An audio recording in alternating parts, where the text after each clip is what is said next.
say a prayer. Dear Heavenly Father, we just thank you for the opportunity to be here to learn the health message that you've given to us. Help us to absorb the information we need to know and help us to realize that it's God sent, God breathed, and it's something that we are expected to know if we're going to be out helping our fellow man. So we just ask for your blessing as we continue here. We ask your presence, your Holy Spirit to be with us to help us to learn. We thank you in Jesus' name.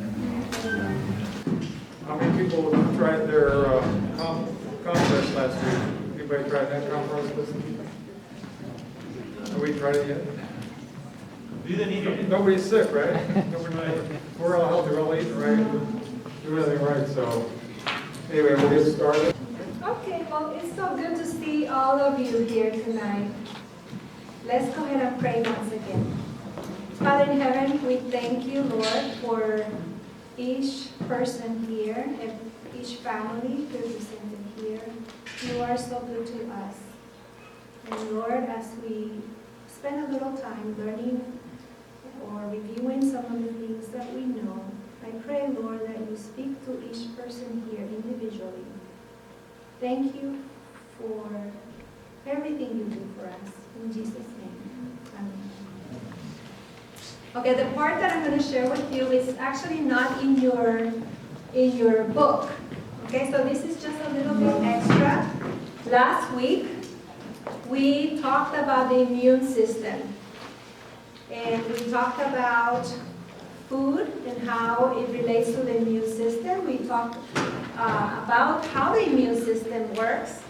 And we also talked about some supplements that may be helpful. If any of us should get sick, what are some things that may help? Okay? And today, we are going to talk a little bit about sugar. So what we talked about last week dealt with things we can do to optimize the immune system. And sugar, actually, you could be running every day, sleeping well, eating well, and drinking a ton of water, and on. But this is something that looks small, but it can do a lot, undo a lot of what you do, all that time that you spend. So that being said, it is not something that God necessarily intended that we have to avoid completely. If you look at the tongue, okay, you can see right here that our tongue has taste buds. And we have, in this map, certain parts of the tongue that allow us to identify the different tastes that we all enjoy. And you can see at the tip of the tongue, we have what? Sweet. Sweet. Now, this doesn't mean that this is a license to go ahead and say, oh, no wonder. I can now say that I need to eat because God created me with this propensity to like sweetness. He actually intends for us to always go for whole food. That's what He created. Right here we have a quote from Christian Experience and Teachings.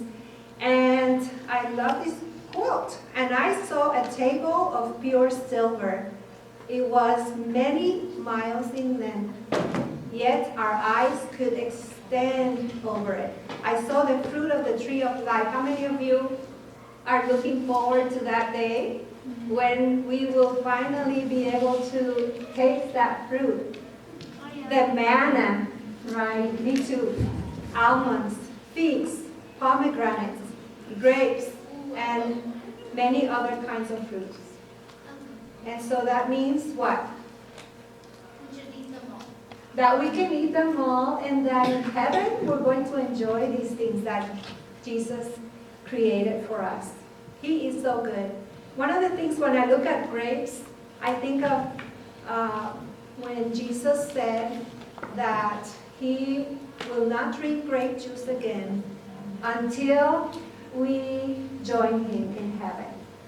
And so let us pray that we do our part so He can come soon and then He can have grape juice again. What do you think? Yes, we are looking forward to that day. So right here is a definition of sugar. Very simple definition of sugar. There's many ways to talk about it, but this is just one I wanted to share. So sugar is the generic name for sweet-tasting soluble carbohydrates, many of which are used in food. Table sugar, granulated sugar, or regular sugar refers to sucrose. So that's the kind of sugar that is oftentimes added, but we have many other sugars that can be added to foods. And when you're looking at ingredients, what you're going to look for is those letters, OSE. That's one way that we can identify the different sources of simple sugars. So refers to sucrose, a disaccharide composed of glucose and fructose. So that's why it's called a disaccharide, because there's two of them combined. Okay, and I don't know how many of you have been hearing about fructose. Yes, so fructose is present naturally in fruits, but there's also a different form of fructose that's added to many foods. And that type of fructose is not whole, it's not complete. You see, Satan is always looking to find a different counterfeit, right? And so basically, you can see right here that over the years in this country, the amount of sugar consumed per year has increased tremendously. In 1776, at the beginning of this nation, the consumption of sugar per person was only 4 pounds per year. When you go to 1850, not even 100 years, right? Now it's up to 20. Okay, and then today, look at that. Today, 150 to 170 pounds per year. And of all the nations, United States of America, our country that we love so much, is actually number one when it comes to consumption of sugar. And the second one after United States is actually Germany. So why do you think this has happened? What is causing the sugar intake to go up so much? Soft drinks. Soft drinks is one major reason. Candy. So basically, I'm going to summarize it in one word or two words: processed foods. Processed foods. So the more packages, the more things that we get when we're out and about buying things, right? That is something that is definitely contributing to a lot of disease, because this sugar creates inflammation in the body. And that's why we can be more propense to have all these chronic diseases that we hear about so much. So in July of this year, the new dietary guidelines came out. And the new guideline says aim for less than 6% of total calories per day as added sugars. Okay? If you do less, that's even better.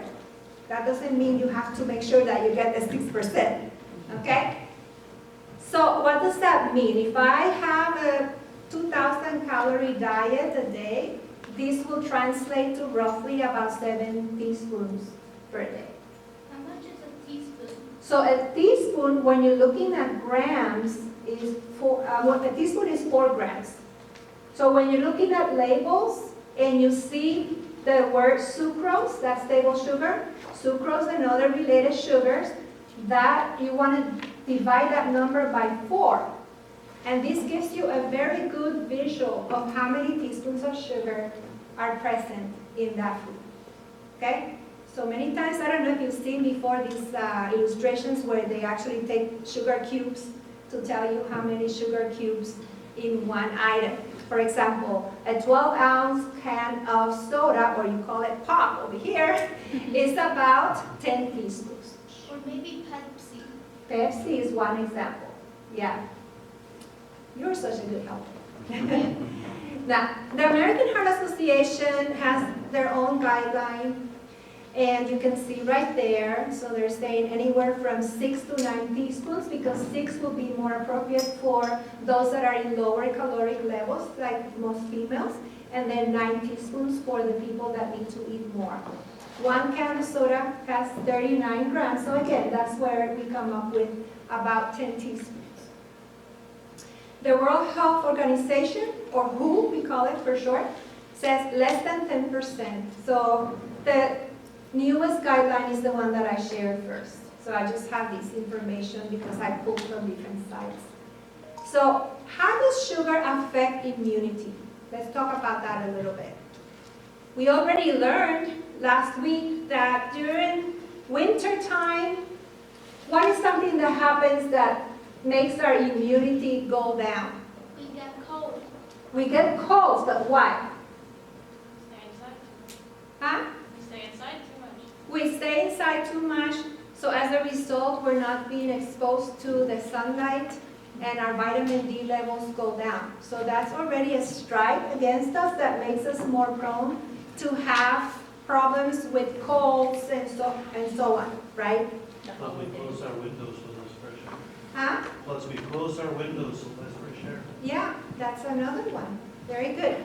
And it goes on and on because holidays come. And what happens during the holidays? Pie. Yes, right. Now, when I talk to my patients about these things in the past, when I was working as a registered dietitian, do you know what they would say to me? What do you think they said to me when we talk about some of these things? Oh, Marisol, you're not fun. You're taking away all this stuff that I want to eat. But in reality, God has provided us with many things, and we can always, because when you look at that tongue, there was a little bit of room there, so maybe by modifying some of those recipes, we can enjoy small amounts of these goodies, right? So let's talk a little bit about that. So basically, when we have the low vitamin D level, we're inside, and so on and so forth, these viruses, especially when we're eating a lot of sugar, actually take advantage of that. So what do? They multiply a lot easier. And another thing that happens is that the white cells that we talked about last week, they are not as effective. Think about Thanksgiving meal. Turkey, smashed potatoes, pumpkin pie. Okay, what else? That's all that I know. What about desserts? You think people eat desserts at Thanksgiving? Pumpkin pie. Well, that's one of them, right? Many times you have to have the apple pie and on, right? And so what happens after, let's say the meal took place at 2 p.m., what happens like around 3 o'clock? We won't feel well. So you We go said, for second. huh? We go for second. You're tired, right? Does anybody get really sleepy after you eat a big meal like that? Yeah, oftentimes that's what happens. And guess what? This is the same thing that happens to the white cells. The ones that are provided by God to protect us. Now, when they're circulating through the blood, instead of going fast and grabbing all the things that need to be cleared, they're doing their job still, but they're going at it very, very slowly. They're not as effective. So I want to share with you a study that was done at Loma Linda University. You've heard that name before, yeah? That's my alma mater. And what they did, they took a group of people and fed them different types of sugar. Okay? And after they fed them, they analyzed their blood. Found out that white blood cells decreased by about 50% after 1 to 2 hours of eating these simple sugars. And this effect lasted up to 5 hours. So, what do you think about that? Now with this COVID, right, or any other viral infection, we need to be prepared to do all we can to optimize our immunity.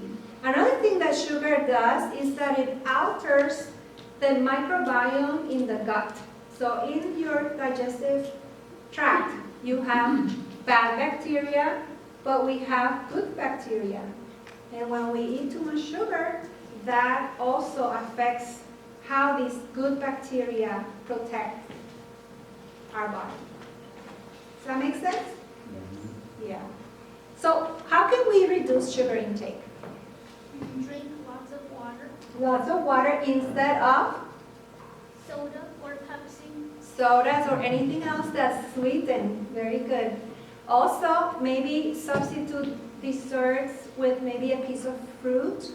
Or if you're going to have some juice every now and then, try to have a very small cup, diluted. One thing I forgot to mention that I just kind of went through and didn't talk about now that I remembered from the slide, is that if I have diabetes and my blood sugar levels are not well managed, in other words, my blood glucose levels when I'm testing is high, that is going to make me more prone to have a flu. Why? Because what I explained already, these white cells are going to be sluggish. They're bathed in sugar all the time. Okay? That is why I used to work for a dialysis company called Davita as a health educator.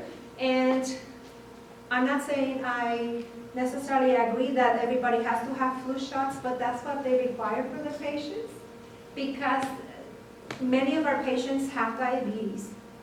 And so as a result, they're more prone to have flu. And when they do, they can have some serious complications. Like one of them is called diabetes ketoacidosis. And many times they end up missing their treatments because they get sick and they can't make it to the clinic, and then they get fluid overload, and anyways, it goes on and on. So to protect them, that was one of the things that we did. But for us, if you don't have diabetes, or even if you do, we just have to pay attention to the total amount of sugars, including carbohydrates in total, that we eat. So we already went through the label, right? We learned that a teaspoon of sugar is 4 grams. Another thing that I want you to know, and maybe you know this already, is when you look at ingredients, ingredients are placed on the label from greatest to lowest concentration. So what you see first, second, third, that's going to be the highest ratio. So sometimes, maybe in the beginning, we have good things like potato and broccoli and so forth, but if you have many ingredients that end with OSE or this type of simple sugars, it's going to add up. Okay, so remember that. So also avoid skipping meals. Why?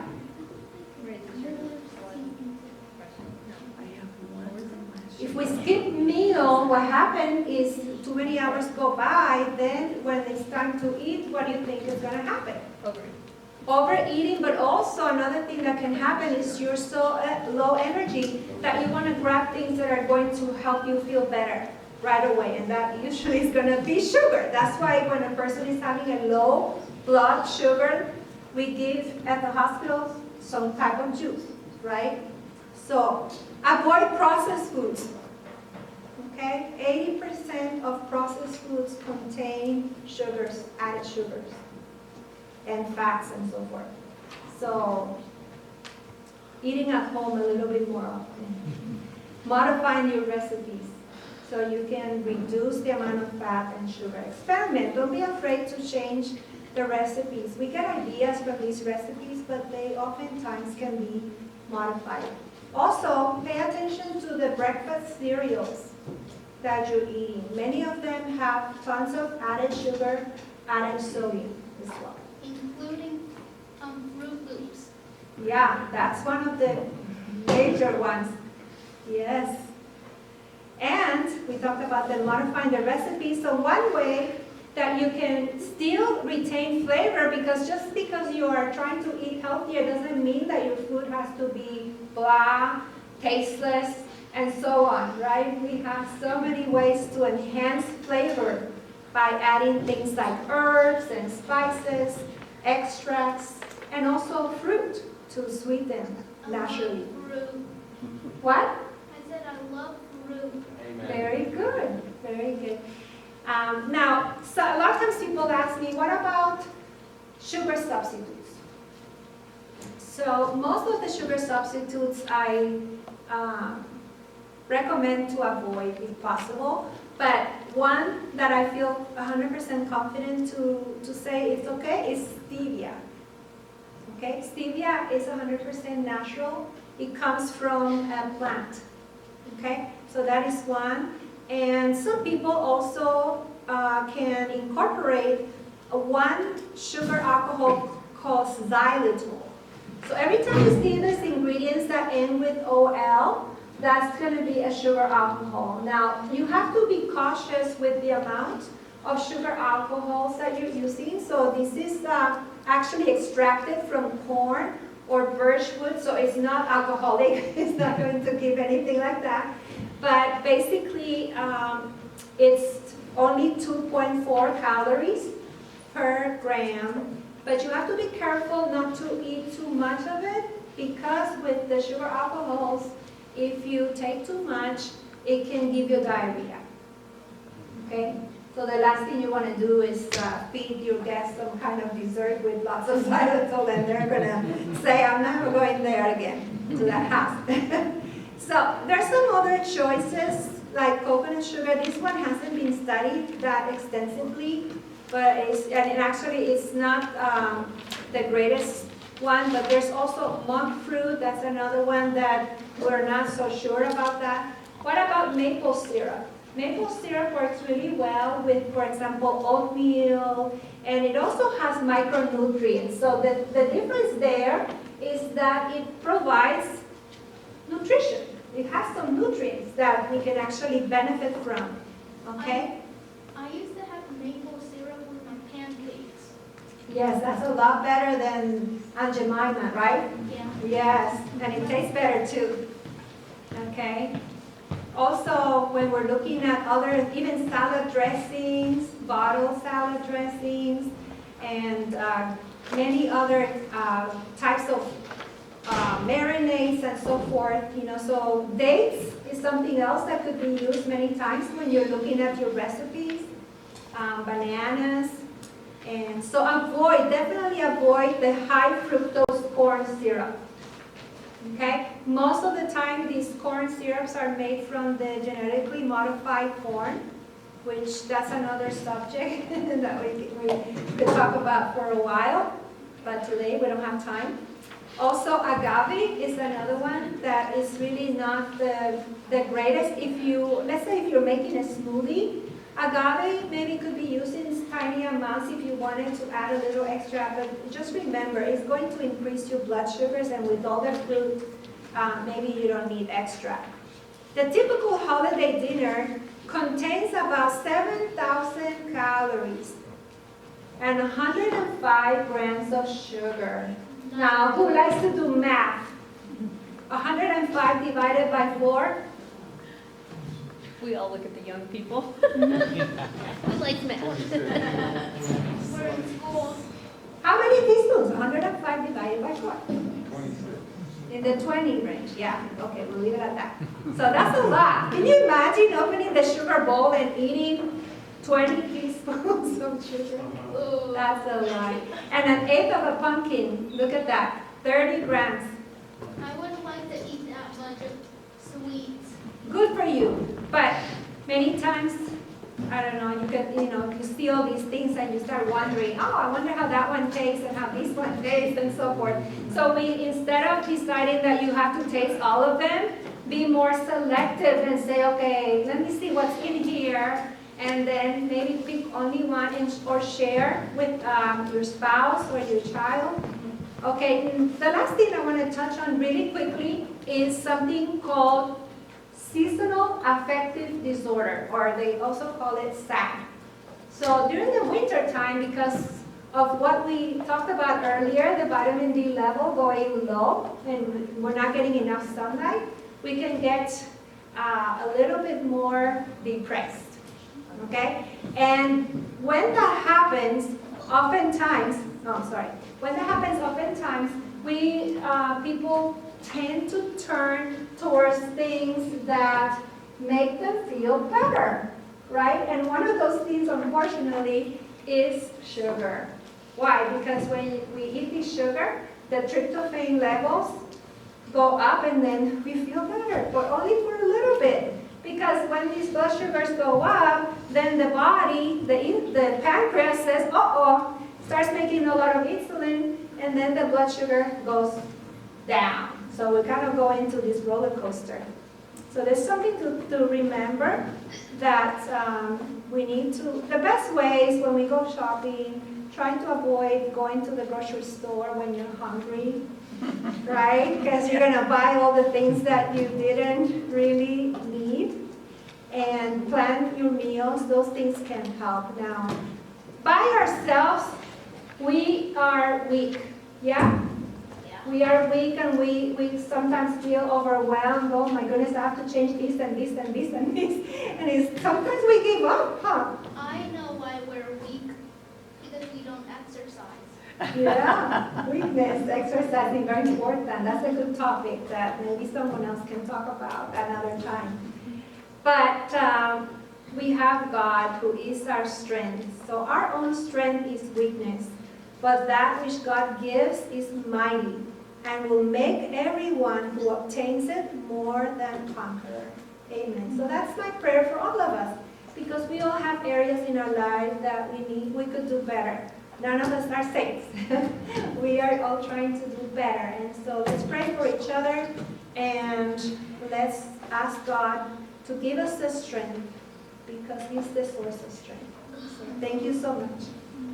Thank you. Thank you. Okay, our next topic is vital signs. You can find that on page 11.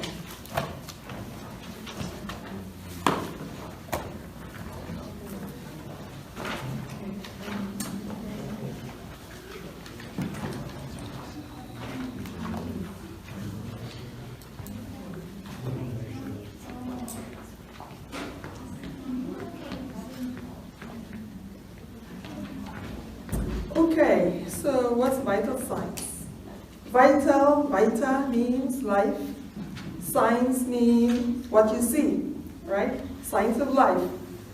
So what you observe on yourself or other people is called vital signs, which is composed of your blood pressure, your respiratory rate, which is the rate of how you inhale and exhale in 1 minute, your pulse rate, which is your pulse, which is a reflection of your heartbeat per minute, and your temperature.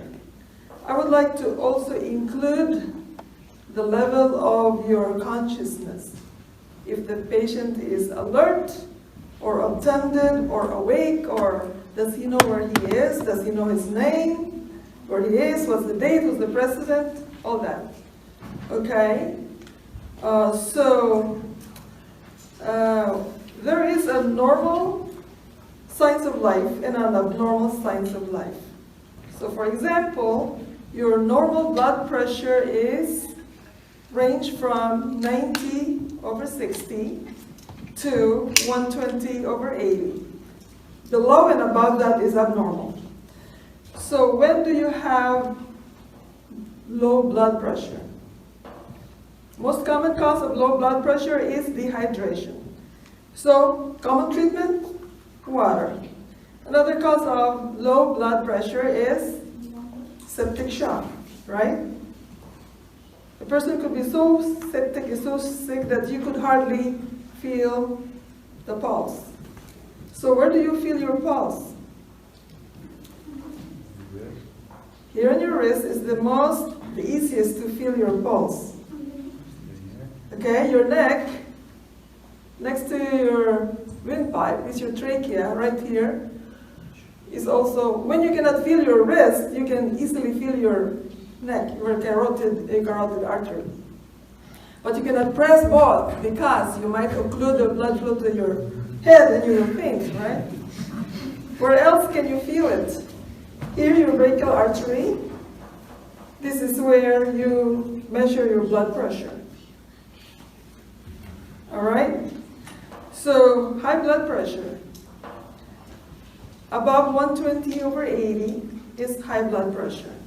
You could have the 120, the higher level, is the systolic blood pressure, and the 80 is the diastolic blood pressure. Your systolic blood pressure is a measure of the force of blood when the heart beats and eject the blood from your heart to your arteries, your peripheral circulation. That's when your heart whoop. So it measures that systolic blood pressure. When your heart rests and doesn't beat, that's your diastolic blood pressure. So when you measure it in your blood pressure machine, the first sound is your systolic, and when it disappears, it's your diastolic. You want to have a good gap between your systolic and your diastolic. If you have a small gap, that means you have a short pulse pressure. That means you don't have enough blood that gets out into your vital organs. So if for example, your blood pressure is 120/90, that's very little blood that flows out into your system, right? Your blood pressure is usually highest in the morning because your adrenaline and your sympathetic nervous system is active in the morning until noontime. And it usually goes lower as the day goes with your activities. When your blood pressure is high at night, we call that nocturnal hypertension. That's not very good. It could indicate that you have congestive heart failure, you have thickening of the walls of your heart, or you could have diabetes that is resistant to insulin. Okay? So breathing. What's the normal respiratory rate? 12 to 18 per minute, right? And when you take the pulse, usually you also observe the breathing rate. Sometimes you don't usually take the breathing and the pulse because patients may sometimes be so anxious. So while you're taking the pulse, you keep your finger in there, but then you're also counting the respiratory rate. All right? So when the patient is anxious, they have faster breathing rate. When they have fever, they also have faster breathing rate. And they also have high blood pressure. When they have fever, it's also associated with high breathing rate, high blood pressure. When you have, for example, anxiety, you're anxious to see a doctor. You may find yourself having a normal blood pressure at home, but when you go to the clinic, your blood pressure is high because you're anxious. So it is usually advisable that you monitor your blood pressure at home, all right? And you record it at the same time and at the same arm. Both arms sometimes differ in the reading of your blood pressure. Sometimes one arm is higher, 10 to 20 milligram mercury, okay? And so you have to keep that in the same arm. And when you measure your blood pressure, it is advisable that you sit comfortably on a chair with your back supported, and your arm that is measured should be at the level of your heart to have a normal reading. When you cross your legs, it will tend to increase the level of your blood pressure. So you keep your legs flat on the floor, both of them. All right? So the breathing is affected by your anxiety condition, your rate, all right? And the pulse is the same. When you have anxiety, fever, your pulse is also higher. If you have injury, you also have a higher pulse. But when you're an athlete, you can have your normal is 60 to 100 beats per minute. But if you're an athlete, you have a lot of collateral circulation, like a traffic, you know. You have a one-way traffic, you have a lot of cars, so there's too much congestion. But if you have a lot of collateral, for example, a different road that you can go to divert your route, so there's less traffic on the main road. So when you exercise, you actually build extra roads for your blood to flow. So it's good to develop collateral circulation. It will prevent congestion and lower your blood pressure and also your pulse rate. Okay, so temperature. Normal temperature is 97.8 to 99 degrees Fahrenheit, which is translated to 36.5 to 37 degrees centigrade, okay? So the average is 98.6 degrees Fahrenheit or 37 degrees centigrade. All right, so hypothermia is defined as temperature below 95 degrees Fahrenheit, which is translated to 36.5 degrees centigrade, right? And fever is 1 degree above the normal limit, okay? So what we're treating here with our natural remedies is fever, especially when we have an infection with the COVID and all that's all over us. So that is our main focus here in our presentation, to be able for us to address that. All right, I would like to go back to the blood pressure. When we are born with a lower blood pressure. Babies will have a 60/20, 40/20 blood pressure, but their heartbeat is very high. When a mother is pregnant, with a sonogram, you want the pulse of the baby, the heartbeat, to be 140. Our normal, as a normal human being, our pulse is 60 to 100, right? But babies will have a higher pulse rate. So just remember, babies have lower blood pressure but higher pulse rate. That's normal for babies. So don't be scared when they have faster heartbeat. Our normal blood pressure and pulse rate, we attain it when we reach the age of 15. So when you're 15 years old, you have the adult reading. All right? Women and young girls, 12 years old, they have usually higher pulse rate. All right? And also depends on your ovulation. Okay? So ovulating women will have a higher temperature, will have a higher pulse rate. Okay?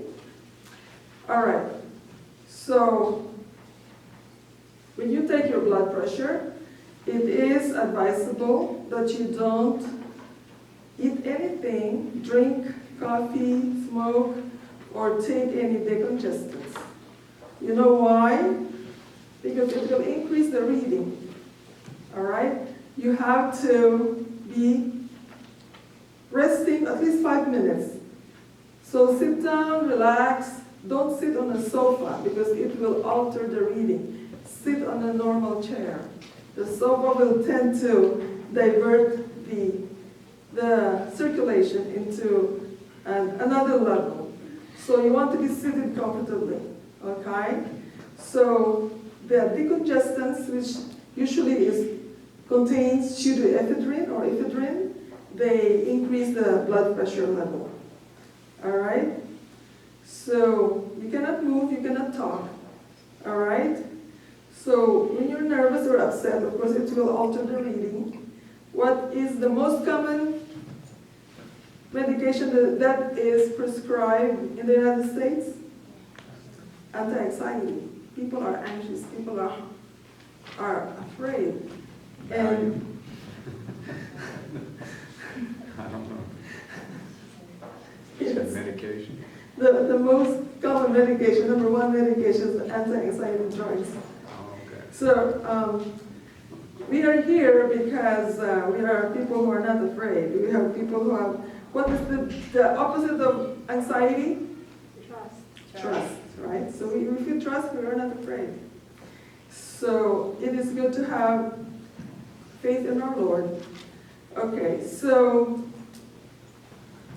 Any other questions with the blood pressure? Our cells obey the common natural law of life, all right?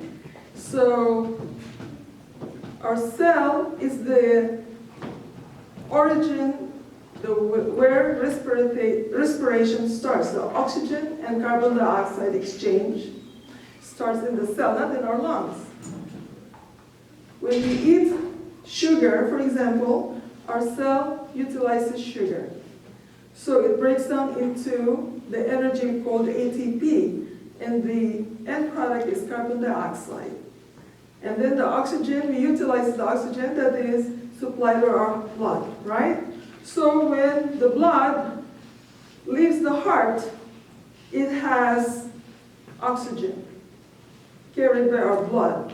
And then it supplies the cells to aid in the breakdown of the food that we eat. And then it's taken away as a waste product by our veins, blood, back to our lungs, and then we exhale it.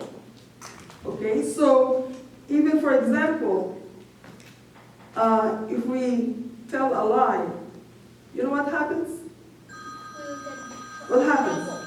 In trouble. Yeah, you're in trouble. Because our blood pressure goes up, our heart rate goes up. That's the way you tell the lie detector test. Our cells don't lie, okay? We can decide to lie. God does not have control of our decision, but our cells don't lie. Our blood pressure goes up, and then our eyes constrict because of the adrenaline that we excrete when we lie, you know? So people who lie a lot, they are very prone to colds, infections, because their system is always rattled by trying to cover up. So that is one of the things that we have to remember. Okay, anything else? Any questions? No. Good. Yes, ma'am. My brother has extremely low blood pressure when he stands up and almost passes out. Why is that? Oh, we call that orthostatic hypertension. Usually, when you have a dysautonomia, there is your adrenaline system. They have no baroreceptors. We call that receptors in your blood vessels that can detect that you're supposed to be standing up already. You're supposed to increase the blood flow to your higher body, but he doesn't have that. So people who are diabetic, they are very common to orthostatic hypertension. Is he diabetic? Is there anything he can do? Well, the best thing is before he gets up, he has to move his bodies first. You know, exercise the legs and arms and slowly get up rather than abruptly go up. So it's good to exercise in bed, you know, stretch the arms and the legs and then slowly get up. Okay, thank you. You're welcome. Anything else? I do. Yes? How does the blood get from one place to another? Imagine like a tube full of water inside, and if the water goes to one place to another, then how does the blood get to one place to another? Okay, we are fearfully and wonderfully made by God, right? We have a pump, we call the heart. The heart pumps the blood and goes into your legs, your brain, your kidneys, your feet, and then it returns back to the lungs, to the heart again. First to the lungs, to oxygenate it into the back, to the heart, and then pumps it out again. It's like a car, you know, you have a pump. And then it goes to your kidneys, and whatever you drink, it gets filtered. You have a plumber too. You have a plumbing system. So, you know, the waste product, the solid product goes into the toilet, and then the liquid goes into the kidney, and you pee-pee, and then you poo-poo, right? So we have also air conditioning, our lungs, you know, keeps us cool. So we are wonderfully made. Nothing made like us, right? Thank you. Thank you. You're welcome. Anything else? I just was going to say, because I remember that during my pregnancy, I wasn't able to eat regularly. Some days I could eat, some days I couldn't. And my blood pressure used to go very low. Right. And it was caused because I wasn't eating. Yes. So I don't know if Yeah, you need fuel. If you eat, you don't drink too, right? Because that causes the with the blood food, it creates salt. And you want to drink because of the saltiness, right? So common treatment for high blood pressure is low salt diet. If not, you need to have a diuretic to lower the volume, right? That's the number one treatment. And then you go on and on and on, depending on what are your other parameters. Any other question? No. Oh, very good. From the smartest part of the room. Always having questions and comments. Okay, now we go to therapeutic baths and showers. I'm going to be talking about the hot foot bath. It's actually not contrast bath, it's hot foot bath. It's a typo. Okay, so this is a type of hydrotherapy where we put our feet in hot water. Okay, so the water temperature we use is from 38 degrees to 46 degrees centigrade, all right?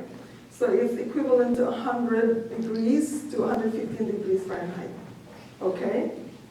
So as Laurel had discussed last time, we had the fomentation, or the treatment to your chest, the moist treatments to your chest and body last time, and these could be combined with that. So this is limited to up to 30 minutes to 1 hour if you like, depending on what you are targeting. All right, so for example, if you prefer to have it seated, you can have this sitting down as well. What we're gonna demonstrate today is a sitting position. But you can have it when you're lying down, but you can continue the moist heat treatment and then discontinue the hot foot bath, but this could be combined together, all right? So what does heat does to your blood vessels? It expands, okay, it dilates the blood vessels, and what happens? It diverts the blood from other areas of the body to the area that you are treating. So with your feet, for example, the blood goes to your feet when you are having hot foot bath. All right, so what does it treat? What indication is it used for? So when you have kind of congestion, you have colds, flu, you have congestion in your heart, in your lungs, right? You have headache, you have congestion in your head. So sometimes your head is pulsating like that. You can use the hot foot bath. When you have pelvic cramps and you have dysmenorrhea, you have menstrual cramps, you can use that. When you have prostate problems, you can use that too. So when you have toothache, backache, you can use that. When you're anxious, you can sleep, you can use this before you go to bed. And then if you have to have a massage, this is good to relax you, all right? Okay, so when you use it, you have to start on low temperature, at least 35 degrees, and you go up as tolerated, okay? So with diabetics, very, very cautious with diabetics, because why? They have less sensation to their feet, they are prone to peripheral neuropathy, and they could not tell how hot it is, and they could easily burn themselves, right? And also with people who have problems with circulation, people who are smokers especially, they have constricted blood vessels in their feet, and they could not feel their feet either. So we call that peripheral arterial disease. They could also have venous insufficiency, where their feet are dusty and their skin are very fragile, all right? Very, very easy to bruise. So when you add the hot water, do not put it directly into the skin of the person, right? You have to put your hand there and to avoid the skin of the person, all right? So you don't burn. And so we're now, are you following the notes? We're now on page 13. Okay. What was the temperature you said to start at? We should start at 35, and then we go up as tolerated. So for diabetics, we limit our temperature up to 39 degrees centigrade, or that is 101 degrees Fahrenheit. I cannot really, yeah. Oh, okay. For diabetics, yeah. For diabetics, 102 degrees Fahrenheit. Okay, so there are several indications, as we said, for hot foot bath. There is one indication for headache. Usually, what we do is we sit the person on the chair, we wrap the person with a hot foot bath to contain the heat, right? But when you treat the headache, all you need to do is to divert the blood from the head to your feet, and you don't have to wrap the person to the neck up to the shoulder. All right, you don't have to heat the person up. It's just a headache or congestion. But you just want to divert the blood flow to settle down on the legs to get rid of the headache. All right, so there is such a thing as mild treatment, moderate treatment, and vigorous treatment. It's in your handout. Okay, so the mild treatment, you use it for congestion, for relaxation, and for pain and cramps. And you don't have to have the patient sweat. Our goal is to have the patient sweat if the person has fever or flu. Because you know why? That high temperature can kill the virus. Viruses don't like high temperature.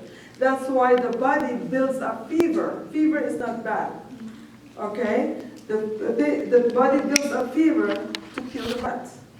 And what sweating does is you get rid of the toxins.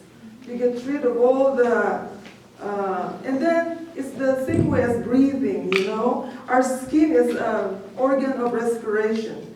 It's an organ to get rid of toxins, to get rid of extra heat. So it's a good thing to sweat. So with mild treatment, you don't have to sweat. And you can just rest after the mild treatment, and you can continue your regular activities of daily living, whatever you're going to do, you can go on.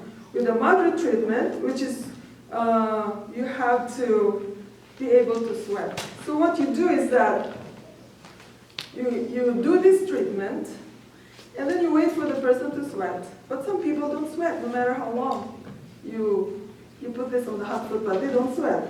So you don't have to wait for that forever, that they should sweat, okay? So, but if the sweating is mild, you can just rub the skin and cleanse the sweating. You can change into dry clothing, but you rest a little bit, 20 to 30 minutes before continuing whatever you're doing, all right? So, but if you are treating just a headache, you can continue, but don't stop right away. If the headache disappears, you can continue for another 15 to 20 minutes. All right? So usually it works. It works and then the headache is gone, so don't stop right away. You can continue another 15 to 20 minutes. With a vigorous treatment, this is when you are really sick. And you need somebody to help you. Because you are too sick, you have no energy to get out of bed. So this, you would need to increase the sweating. But you have to support the person. When the sweating occurs, you have to wipe the respiration, put a moist, cold, I prefer room temperature cold washcloth on the forehead to keep the temperature down. Some people use ice on the head, but I think I saw at Ellen White's writing that when the person is really chilling and really shivering and there's goosebumps, it's not good to put ice. It's good to put hot fomentation on the abdomen, to put warm treatment rather than cold treatment for people who are really high fever and then person are shivering and really, really having chilling sensation. All right, but with a vigorous treatment, sweating is encouraged, and then you have to, after the vigorous sweating, maybe 20 minutes, as long as the person tolerates it. But if the person is too weak with the treatment, you have to stop. You have to monitor the vital signs. You have to monitor the blood pressure. Because you see, the person sweat a lot, blood is pulling to the other parts of the body, and you have to support hydration. You have to have a bottle of water ready to support the circulation and the volume of water in your system, right? So you have to be ready to be there. A person who is too sick cannot do this on his or her own. But if you're not too sick, I can do it on myself with my electric machine. But anyway, so when the person is too sick, he'll be so sweaty and so damp, he needs to be taken out of the foot bath and then transferred to a bed, wrapped in the blanket that he was with, and then rest there for a while, and then you can change into a new set of dry clothing, and if possible, if the patient can tolerate it, he could have a contrast bath after that to remove the toxins that has accumulated. All right. Any question? Okay, we have this to check then, to continue with the water therapy. Okay, we're going to continue now with page 14. The lower part of it will take part of 14 and 15. So far we've been talking about, when we talked about the hot foot bath, we're looking at using hydrotherapy on a certain part of the body to get an effect in a different part of the body. And Rebecca's explained that quite well. This time now with the contrast shower, it has the advantage of treating the whole body because you have the water all over you. And so we can get a different effect when we use the contrast shower. So it's one thing I like about the contrast shower treatment is it's a treatment unless you're really, really sick and not very stable. But for most people, when we have a cold or the flu, this is a treatment we can do ourselves. You don't have to have someone administer it, where it's hard to give yourself a hot foot bath or whatever. So this is one advantage too. The physiological effects there on page 14, it talks about alternating with hot and cold temperatures when showering, alters the blood flow. So when we use the cold and we use the hot, we'll go into that just a little bit more in a moment. Hot water causes the blood vessels to dilate, as we've mentioned already with the foot bath, shutting the blood to the surface, and cold water causes the blood vessels to constrict. And then it goes deeper into the vital organs. Also, it activates the parasympathetic nervous system. The last item there on treatment benefits, studies have shown that switching between hot and cold provides a substantial increase to your immune system. And that's very helpful when you're trying to fight a cold. You want the very best. On page 15, at the top of the page, just another point similar. It appears that the contrast in temperature, especially from cold water, increases the number of disease-fighting immune system cells in your body, including your red blood cells and particularly your white blood cells. They can actually, in some of these experiments, they can actually take your red blood and white blood cell, particularly the white blood cell count, before a treatment like this, and then follow up with actual blood work afterwards. And that's when we can find that it actually makes an actual difference for us. The next point there was a study done in Amsterdam that was interesting. When the workers would take a hot-cold contrast shower every day as part of their routine of just getting clean, they had a 30% reduction in absenteeism compared to those that didn't bother to do that sort of thing. They had less colds, they had less flu. So they actually were better workers for that kind of shower. Cold water is very stimulating to the brain, actually, also. And it helps to cause our endorphins to increase. And it's been suggested that it's helpful to depression and a low mood, boosting the blood flow to the brain. So even a person struggling a bit with depression will be stimulated with good, fresh, cold water, right? You're not the same after you get the cold. Treatment procedure, let's just go over that now. And it's very simple, of course, to do. So we basically are doing an alternating between 3 different times. We're doing a cycle of 3. And so we shower in the hot water, as hot as you can enjoy it. And then the greater contrast when you switch, the more stimulation and contracting you're going to get as a result of that as well. So after your 3 minutes hot, you turn off the hot water and you turn on the cold water. For how long? 30 seconds. Only 30 seconds, or does it say more than that? 30 seconds. Oh, you don't want to talk about it. You didn't want to talk about it, I could tell. So 30 to 60 seconds, okay, but not longer. You don't want it to be chilled. And then we do this for 3 rounds, and we always end with cold. Now, I don't know, how many of you have tried this before, even with it? Okay, many of you have, okay. One thing you'll notice when you end with cold, and I'm sure you've done it when you don't end with cold, that's probably more typical for people unless you're trained like this. When you finish a hot shower and you step out and you open the curtain or the door, and you just step into the bathroom, you can tell the difference right away. You've been in a hot shower, and obviously the bathroom's not going to be that warm. And so there's a possibility of just even a chill then. But when you finish with cold, you don't have that sensation at all. It's helped to close your pores, and you're less susceptible to getting cold. So we pretty well follow that. You know, if you practice finishing your normal showering with cold regularly, then when you aren't feeling good and you do a full treatment, that is, you're doing the 3 cycles, hot and cold, hot and cold, hot and cold, it's not a frightening thing. But a person who just always avoids the cold water is also a hard patient to get to take the proper treatment.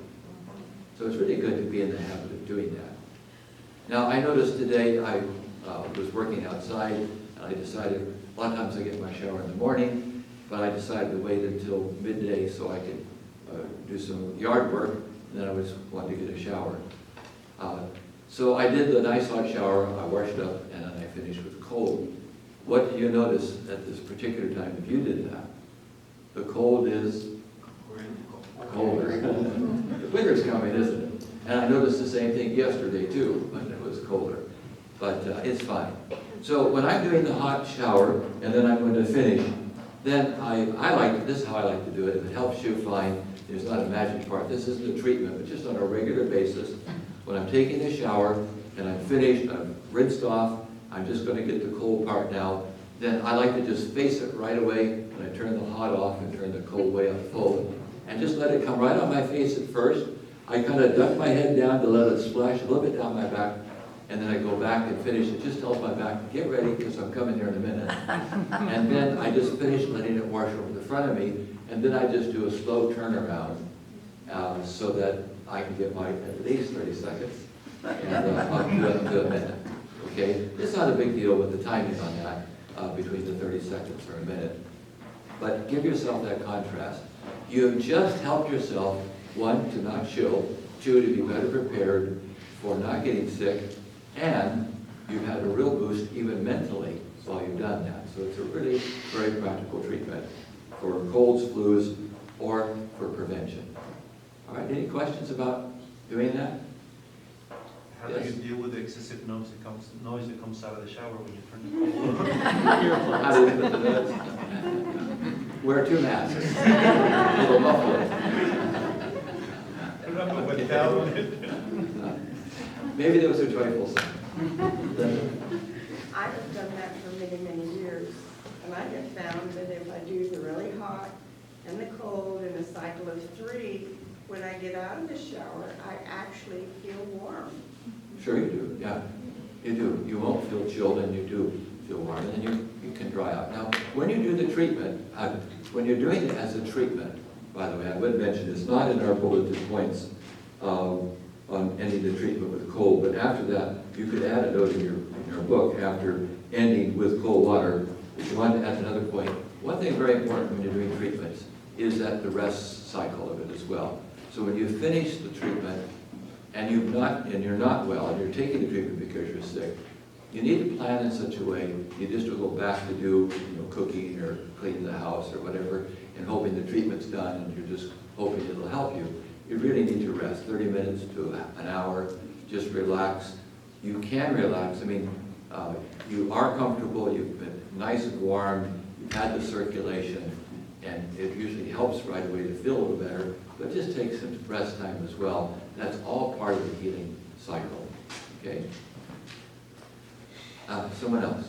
Who is it? Yes. I wanted to say that people that are getting used to it, pump your hot, quite hot before you change. Okay. And then as you're trying to get used to it, don't torture yourself. Just go down to where it starts to feel a little cold, but just do your treatment there. The next day go a little colder, and before long it's not hard. Good. That's a good idea. Just like cutting the puppy's tail off an inch at a time. Yeah. Okay. Well, we each have our ways to get used to it. Okay, I'll come back to this in a second on that as well. But it is a good point. I noticed that I like a hot shower, but I don't like to come out totally pink every time, There's a limit.